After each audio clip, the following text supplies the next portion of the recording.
మిథున రాశి వారికి ఈ వారం మిశ్రమమైనటువంటి గ్రహస్థితి గోచరిస్తూ ఉన్నది.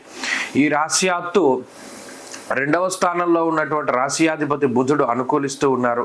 జన్మరాశి యందు సంచరిస్తూ ఉన్నటువంటి శుక్రుడు యోగిస్తూ ఉన్నారు. ఇంతకాలం తృతీయ మందు యోగించినటువంటి కుజుడు ఇప్పుడు ఆయన స్థానం మార్చుకొని అర్ధాష్టమ కుజుడుగా కొంత ఇబ్బంది పెట్టేటువంటి పరిస్థితులు ఉన్నాయి. ఈ వారంలో చంద్రబలం ఉన్నది. ప్రధానంగా 3 గ్రహాల తాలూకు అనుకూలతల మీద మిథున రాశి వారు ముందుకు వెళ్ళవలసినటువంటి పరిస్థితులు ఉన్నాయి. అయితే ఇక్కడ ప్రతికూలతలు ఎక్కువగా కనబడుతూ ఉన్నాయి. కొంత మంచి, కొంత చెడు. ఉదాహరణకి జన్మరవి యొక్క దోషం తొలగిపోయినది. అలాగే తృతీయ కుజుని యొక్క అనుకూలత పోయింది. అర్ధాష్టమ కుజుడుగా ఆయన ఫలితాన్ని ఇస్తూ ఉన్నారు. ఇక బుధుడు వక్రించడం వల్ల కూడా, శని వక్రించడం వల్ల కూడా వచ్చేటువంటి ఫలితాల్లో కొంత వ్యత్యాసం కనబడుతూ ఉన్నది ఈ మిథున రాశి వారికి. ప్రత్యేకించి భారం పెరుగుతూ ఉంటుంది. శరీరం కష్టపడేటువంటి పరిస్థితులు చాలా ఎక్కువగా కనబడుతూ ఉన్నాయి. ఉన్నతాధికారులతో కానివ్వండి, కుటుంబ సభ్యులతో కానివ్వండి, చాలా ఇబ్బందికరమైనటువంటి పరిస్థితులు ఎదుర్కోవడానికి అవకాశం ఉంటుంది.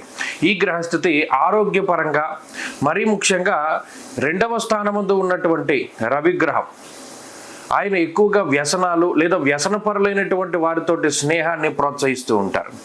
మాట పట్టింపులకి, ఏదైనా ఒక మాటని అనుకోకుండా విసరడానికి కూడా కారణమవుతూ ఉంటారు. ఈ రకమైనటువంటి వాతావరణం ఉంటుంది. అంటే అటు ఉద్యోగ పరిస్థితుల్లోనూ, ఇంట్లోనూ కూడా కొంత అశాంతి, అసహనము, అలజడి అనేటువంటివి ఎక్కువగా కనబడుతూ ఉంటాయి. ఎప్పటికప్పుడు తీసుకునేటువంటి నిర్ణయాల పట్ల చాలా జాగ్రత్తగా ఉండాలి. శుక్రుడు జన్మరాశి యందు ఉన్నప్పుడు సౌఖ్యం ఉంటుంది.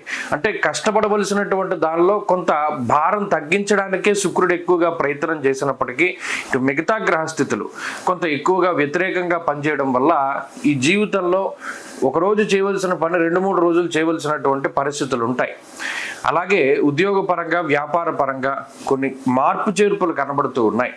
మరీ ముఖ్యంగా విదేశీయాన సంబంధమైనటువంటి విషయాల్లో కొన్ని సమస్యలు కనబడడం, ఖర్చులు అధికంగా ఉంటూ ఉండడం, నమ్మించి మోసం చేసేటువంటి వ్యక్తులు ఎక్కువగా పరిచయం అవుతూ ఉండడం, మీ చుట్టూ ఎక్కువగా తిరుగుతూ ఉండడం, ఇటువంటివన్నీ మిథున రాశి వారు చాలా జాగ్రత్తగా ఉండవలసినటువంటి అంశాలు.